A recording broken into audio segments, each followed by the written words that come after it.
शिबू सोरेन का निधन सामाजिक न्याय के क्षेत्र में एक बड़ी क्षति है। जी हाँ, देश की राष्ट्रपति द्रौपदी मुर्मू ने शिबू सोरेन को श्रद्धांजलि दी और ये बातें लिखी हैं अपने एक्स हैंडल पर। नमस्कार, मैं हूं नीलू।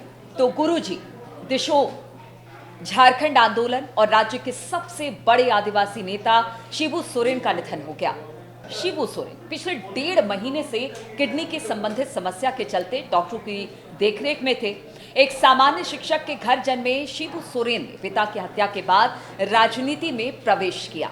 फिर झारखंड राज्य के गठन के लिए 40 साल से ज्यादा समय तक संघर्ष किया।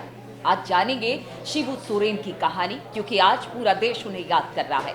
साल 2000 की बात करें तो साल 2000 में झारखंड राज्य के गठन के बाद शिबू सोरेन ने 3 बार राज्य के मुख्यमंत्री पद की जिम्मेदारी संभाली। आज उनके पुत्र हेमंत सोरेन राज्य की सत्ता की बागडोर संभाल रहे हैं। वहीं अगर शिबू सोरेन के जीवन की बात करें तो 11 जनवरी 1944 को रामगढ़ के पास स्थित नेमरा गांव में सोबरन मांझी के घर पर शिबू सोरेन का जन्म हुआ। मैं उसी जगह से आती हूँ, इसलिए इस बात को बताती हूँ कि किस तरह से उस पूरे एरिया में शिबू सोरेन को याद किया जा रहा है और पूरे झारखंड में क्या पूरे देश भर में शिबू सोरेन को इस वक्त याद किया जा रहा है। शिबू सोरेन का परिवार आर्थिक रूप से संपन्न रहा। उनके दादा अंग्रेजों के जमाने के टैक्स तहसीलदार थे, जबकि पिता शिक्षक। जमीन जायदाद की स्थिति बेहतर थी।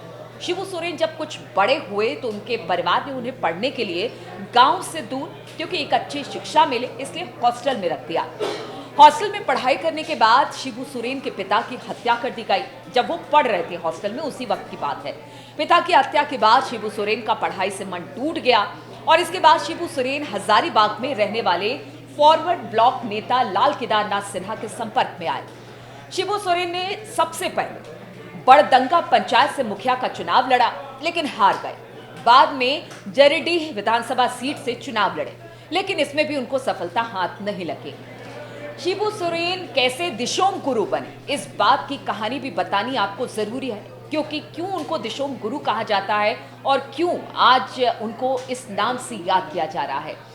तो महाजनों के खिलाफ आवाज उठाते हुए उन्हें आदिवासी समाज को एकजुट करना शुरू किया। महाजनों के खिलाफ बिगुल फूंका, तब उन्होंने धनकटनी आंदोलन शुरू किया।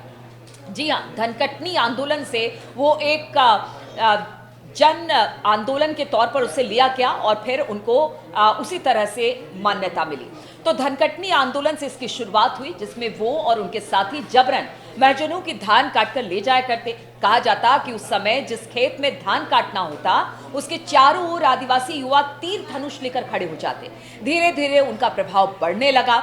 आदिवासी समाज के लोगों में इस नव युवक के चेहरे पर अपना नेता दिखाई देने लगा, जो उन्हें सूदखोरों से आजादी दिला सकते थे। यानी कहीं ना कहीं उन्हें एक प्रकाश की लौ उनके नाम और उनके चेहरे में दिखाई देने वाली लगी। और यही वजह है कि आदिवासी जो समाज था वो उनके साथ इस आंदोलन के दौरान जुड़ता चला गया। तो तभी से शिबू सोरेन को दिशोम गुरु की उपाधि मिली। संताली में दिशोम गुरु का मतलब होता है देश का गुरु। अब बात करते हैं मुख्य धारा, यानी जिस तरह से चुनाव लड़ने की बात आई तो साल 1980 आते आते शिबू सोरेन झारखंड की राजनीति के जाने पहचाने नाम हो चुके थे। 1980 के लोकसभा चुनाव में वो दुमका से तीर धनुष चुनाव चिन्ह को लेकर मैदान में उतरे। बिहार से अलग झारखंड को राज्य बनाने की मांग के साथ शिबू सोरेन ने पार्टी कार्यकर्ताओं ने दिशोम दांडी चंदा उठाने का अभियान शुरू किया। अब ये दिशोम दांडी चंदा क्या है वो आपको बताते हैं। इसके तहत उन्होंने प्रत्येक गांव के प्रत्येक परिवार से 1 पाव चावल यानी 250 ग्राम चावल और 3 रुपया नकद राशि देने की मांग की। इस अभियान से जमा हुए पैसों से शिबू सोरेन ने चुनाव लड़ा और जीता भी। लोकसभा चुनाव जीतने के बाद शिबू सोरेन ने दुमका से चुनाव जीतने का कीर्तिमान ही बना दिया। शिबू सोरेन ने 1980, 1989, 1991, 1996, 2002, 2004, 2009 और 2014 में दुमका लोकसभा सीट के लिए चुनाव जीत हासिल की। केंद्र में मंत्री भी रहे। जेल जाने पर सीएम की कुर्सी उन्हें छोड़नी पड़ी और इसके अलावा वो 3 बार राज्यसभा के लिए भी चुने गए। केंद्र सरकार में मंत्री भी रहे। 2 मार्च 2005 को शिबू सोरेन पहली बार झारखंड के सीएम बने, लेकिन 11 मार्च 2005 को उन्हें त्याग पत्र देना पड़ा।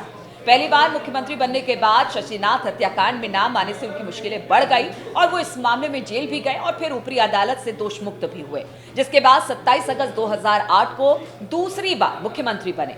लेकिन तमाड़ विधानसभा चुनाव में उनकी हार हुई, इसलिए 11 जनवरी 2009 को सीएम पद से इस्तीफा देना पड़ा और इसके बाद वर्ष 2009 दिसंबर में तीसरी बार सीएम बने, लेकिन कुछ ही दिनों में त्यागपत्र देना पड़ा। तो ये पूरी शिबू सोरेन की जर्नी रही।